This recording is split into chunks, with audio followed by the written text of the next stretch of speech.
Assalamualaikum warahmatullahi wabarakatuh. Halo anak-anak semua, gimana kabarnya? Semoga dalam keadaan sehat dan bahagia. Berjumpa di sini di video pembelajaran IPS kelas 7 bersama Pak Acep Rusdiani. Kita akan masuk materi bab 4, yaitu kehidupan masyarakat Indonesia pada masa praaksara, Hindu, Buddha, dan Islam. Nah, sebelumnya kita sudah belajar di bab 3, aktivitas manusia dalam memenuhi kebutuhannya. Kali ini kita akan memasuki materi baru, yaitu bab 4 tentang sejarah.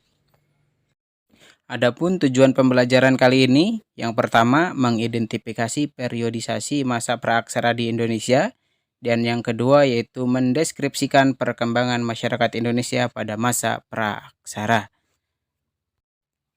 Materi pertama kita pada bab 4 tentang masyarakat Indonesia pada masa praaksara, Hindu, Buddha, dan Islam, yaitu kehidupan manusia pada masa praaksara.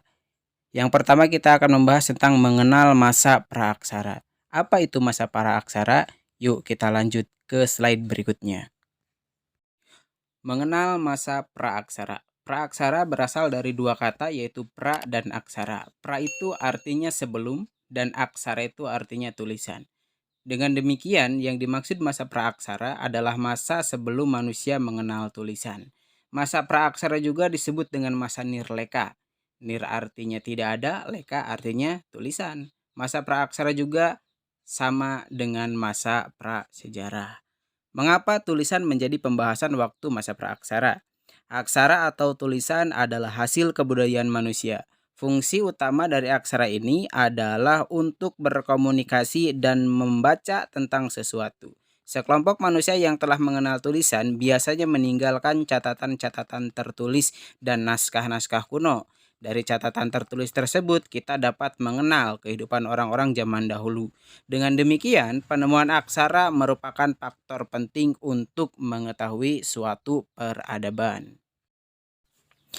Kapan waktu dimulainya masa praaksara dan kapan waktu berakhirnya? Itu kita perlu ketahui. Masa praaksara dimulai sejak manusia itu ada. Inilah titik dimulainya masa praaksara. Adapun waktu berakhirnya masa praaksara adalah setelah manusia mulai mengenal tulisan. Berakhirnya masa praaksara tidak sama bagi tiap-tiap bangsa. Misalnya, bangsa Mesir dan bangsa Mesopotamia, mereka telah mengenal tulisan kira-kira 300 tahun sebelum Masehi. Artinya, mereka telah meninggalkan masa praaksara kira-kira 300 tahun sebelum Masehi. Adapun masyarakat Indonesia mulai mengenal tulisan sekitar abad ke-5 Masehi. Hal ini diketahui dari yupa atau batu bertulis peninggalan kerajaan Kutai yang terdapat di Muara Kaman, Kalimantan Timur. Dengan demikian, bangsa Indonesia meninggalkan masa praaksara pada abad ke-5 Masehi. Sebagaimana telah dijelaskan sebelumnya, pada masa praaksara manusia belum mengenal tulisan, maka tidak ada peninggalan tertulis dari masa praaksara.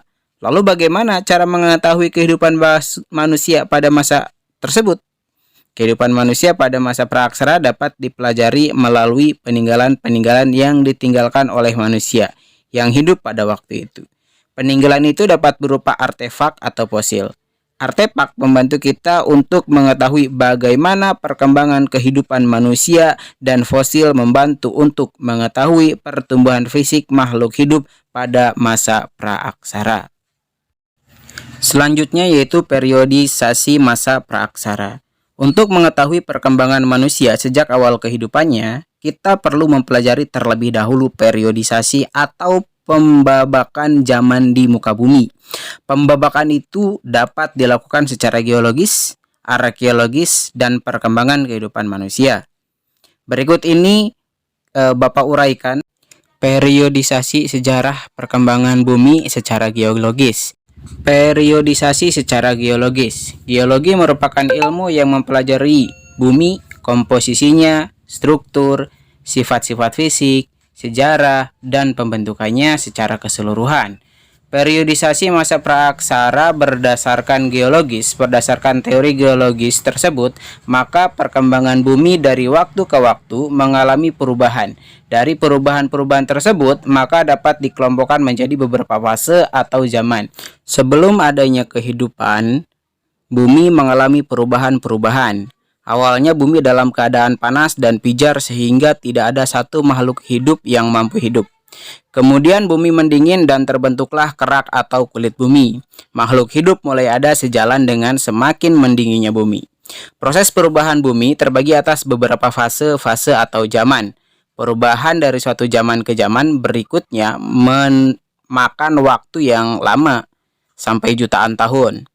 Menurut para ahli geologi, sejarah perkembangan bumi terbagi menjadi 4 periode, yaitu yang pertama, zaman Arkaikum, yang kedua, zaman Paleozoikum, yang ketiga, dan yang keempat, Neozoikum atau Kenozoikum. Nah, untuk selanjutnya, kita paparkan keempat zaman tersebut. Yang pertama, zaman Arkaikum. Zaman Arkaikum merupakan zaman tertua. Zaman ini berlangsung kira-kira sejak 2.500 juta tahun yang lalu. Pada waktu itu, kulit bumi masih sangat panas, sehingga belum terdapat kehidupan di atasnya.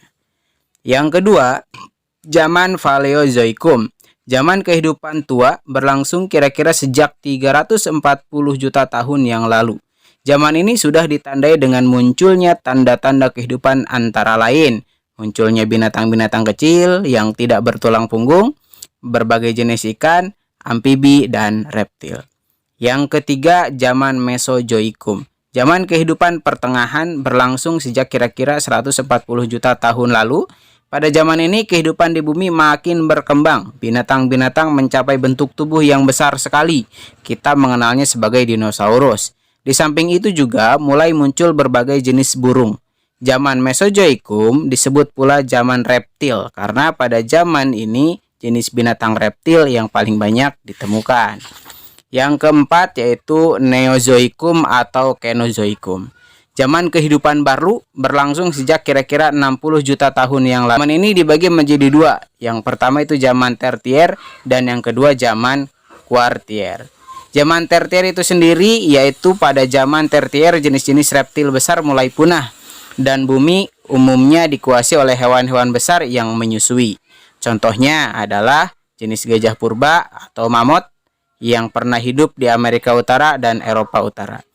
Kemudian zaman Kuartier yaitu zaman Kuartier berlangsung sejak kira-kira 3 juta tahun yang lalu. Zaman ini sangat penting bagi kita karena merupakan awal kehidupan manusia pertama kali di muka bumi. Itulah penjelasan terkait dengan periodisasi masa praaksara secara geologis. Selanjutnya silahkan anak-anak semua untuk mengerjakan pertanyaan-pertanyaan berikut sebagai bentuk penambahan pemahaman anak-anak semua. Bisa dikerjakan di buku catatan atau di buku tugasnya masing-masing. Terima kasih atas perhatiannya. Semoga video ini bermanfaat. Dan jangan lupa like, komen, share, dan subscribe channel ini agar bisa terus berkembang. Terima kasih. Assalamualaikum warahmatullahi wabarakatuh.